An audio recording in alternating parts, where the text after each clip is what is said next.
Okay, here we go. So this is a problem in the back of the section on method of joints. So let's see if we can work that. So just looking at it to start with, you can see we have 1, 2, 3, 4, 5, 6, 7 bar forces that we have to find. Now we recently reviewed zero force members. Do you see any zero force members that we can take advantage of? One? So do you see any joints that have 2 bars or 2 members connected and no load? Joint A. So right away, just by inspection, I can come in here and say that this element and this element are 0, and I can go ahead and write that the force in AB equals 0 and the force in AE equals 0, and you could write that that's because they are zero force members. And that, for me, just tells me that you've processed that information that we had before, and you're ready to proceed. So that's great. So now I'm down to just 5 that I need to do. Can I just dive in and start doing the joint equation? Well, let's see. Can I go to B? Let's just pick B. Well, I've got 1, 2, 3 unknowns. That's not a good place to start. How about C? Hey, that's a good place. I got 1, 2 unknowns.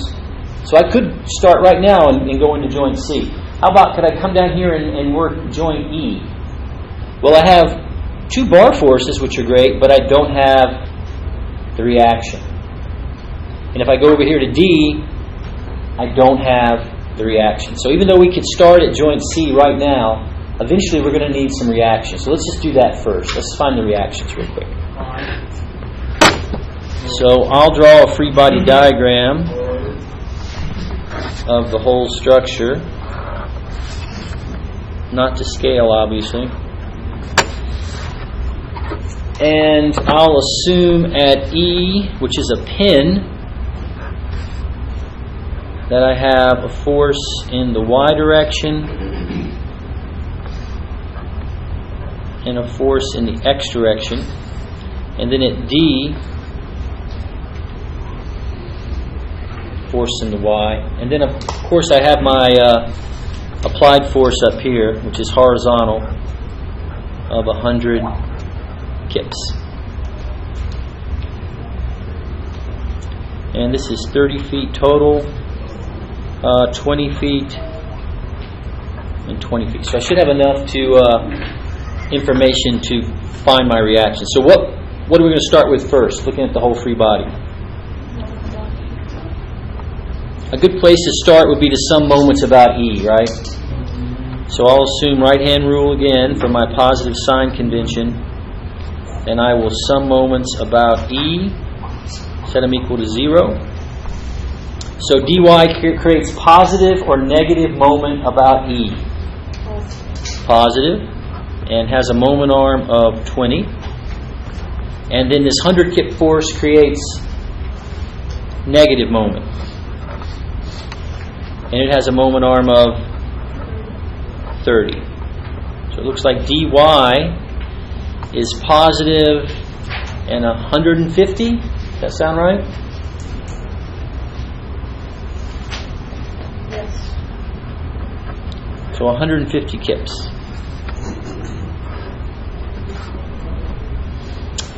All right, now I can say some forces in the Y direction.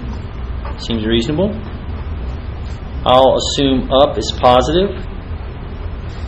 So according to my free body diagram, I have EY acting up plus DY acting up. And that's it. I plug my DY into there, and what do I get for EY? Negative 150.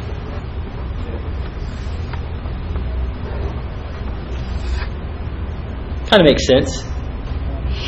Not kind of. It does make sense. That it's down.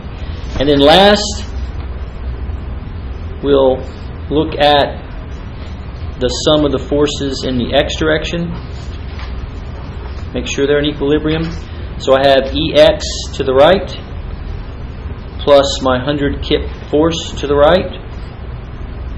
That seems like everything. So that for EX is minus 100 kips. So at EY, I assume the wrong direction for both. That's okay. So now with that done, we're ready to go. So we can now go back and decide where we want to start. We can still go to C. That's still a point that I'm interested in. 2 bar forces. In terms of X and Y coordinate, one of the bars has just an X component, so that shouldn't be too hard to do. I can come down here to E also, because now that I have my EX and EY, this bar is exclusively in the Y direction, this one's exclusively in the X direction. That should be pretty easy to do. So it looks like D is going to be the challenging one. That would not be a good place to start, because I have 1, 2, 3 bar forces, and also B would not be a good place to start. 1, 2, 3 bar forces. So I'm going to probably go, I'll start with E, and then I'll go to C, and then I'll see which one of those best suits me at the end. So let's start here at joint E. This should be all these free body diagrams are not that hard to do. So there's my E. So now I'm going to correct my forces. So I found EY was negative 150, so that means it's down. And EX was negative 100, which means it's to the left. And now I'll assume tension in member DE and tension in member BE.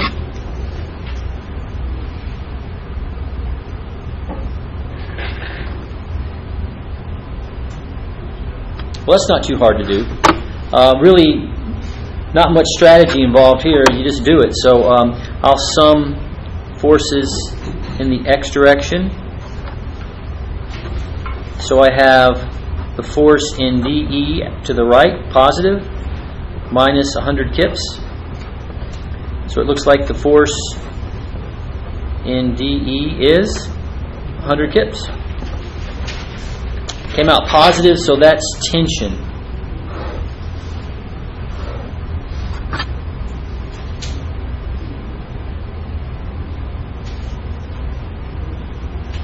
Then I'll sum forces in the Y direction.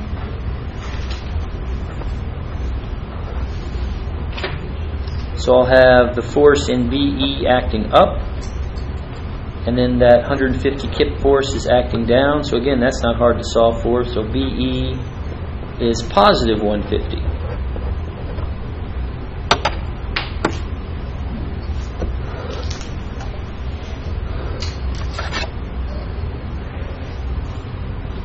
So both DE and BE are in tension. Let's go up here and see if that makes sense. So where is DE? That's this force and this force. These are both in tension. Does that make sense?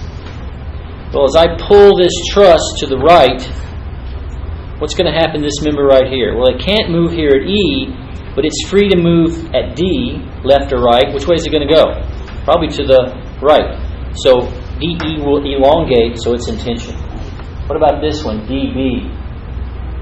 Well, as I pull this structure, this whole top chord will probably go into tension. So that makes sense that this one also is in slight tension. So I'll go ahead and mark off that I have this one and I have that one. So now I'm down to these three. Where should I go next? Actually now, all remaining joints are possible. I can go to B because I have two unknowns. I can go to D, I have two unknowns. I can go to C, and I have two unknowns. But which one will be the easiest of the three? C. So let's go to joint C.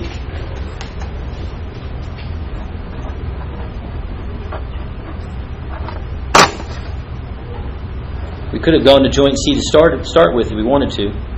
So there's my free body diagram. I have an applied force of 100 kips to the right.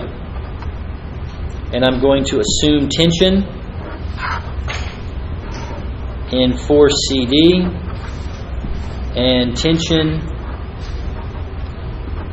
in force BC. I'll also go ahead and establish the slope. So let's see, that particular element has a run of 20 and a rise of 15. That's our good old 3, 4, 5 triangle.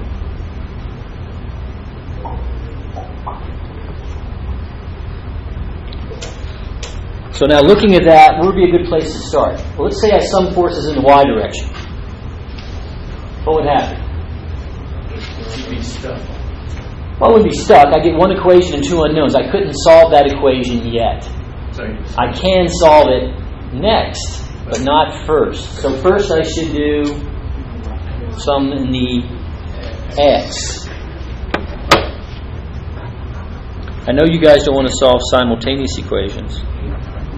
So if we start by summing the forces in the x, I have the x component of BC, which is 4 to 5. So I have 4/5 of BC, and that's going to the left, so it's actually negative, and then plus 100 kips going to the right, which is positive.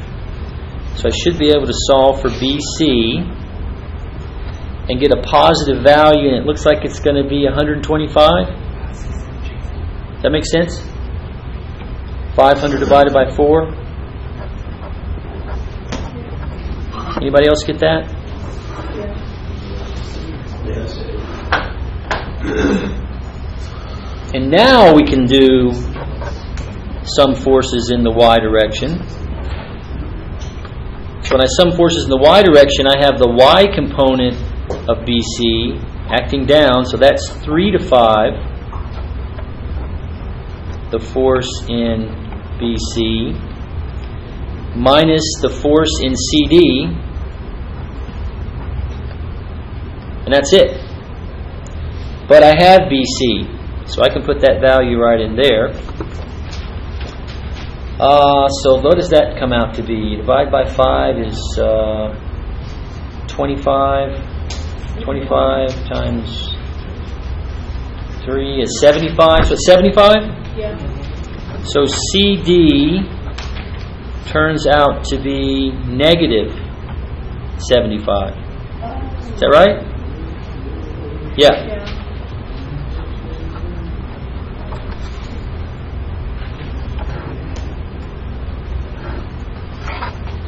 You guys check me on that? Yes, sir. So we have this one and this one. So now we're just left with this one diagonal. And your choice would be either go to B or D. And of those two, which one looks easiest? D. So I'll finish this off by going to joint D.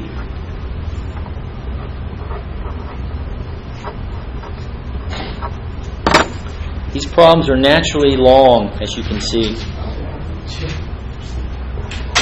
So there's my joint at D. The first thing I do is put my dy value on, which I calculated way back as 150. So there's my reaction of 150. And then I'll assume tension for the force in CD and tension for the force in DE and tension for the force in BD, and then I'll go ahead and figure out what my slope is.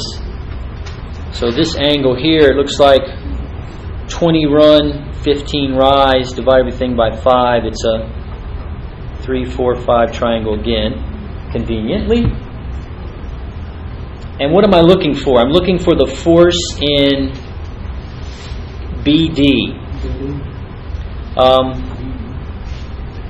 You can sum forces in the X and get it. You can sum forces in the Y and get it. The simpler of the two is summing forces in the X direction. one less thing to consider. So I'll do that. So I'll sum forces in the x direction. When I do that, I'll have minus the force in DE, and then the x component of BD, which is be 4/5, also negative.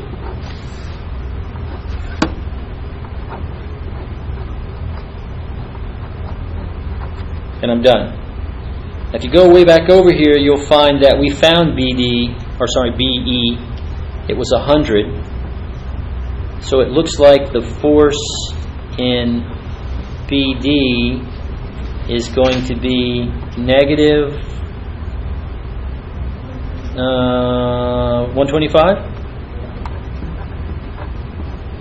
That makes sense. Oops. There you go. Found all the values. Now, I should probably, to be complete,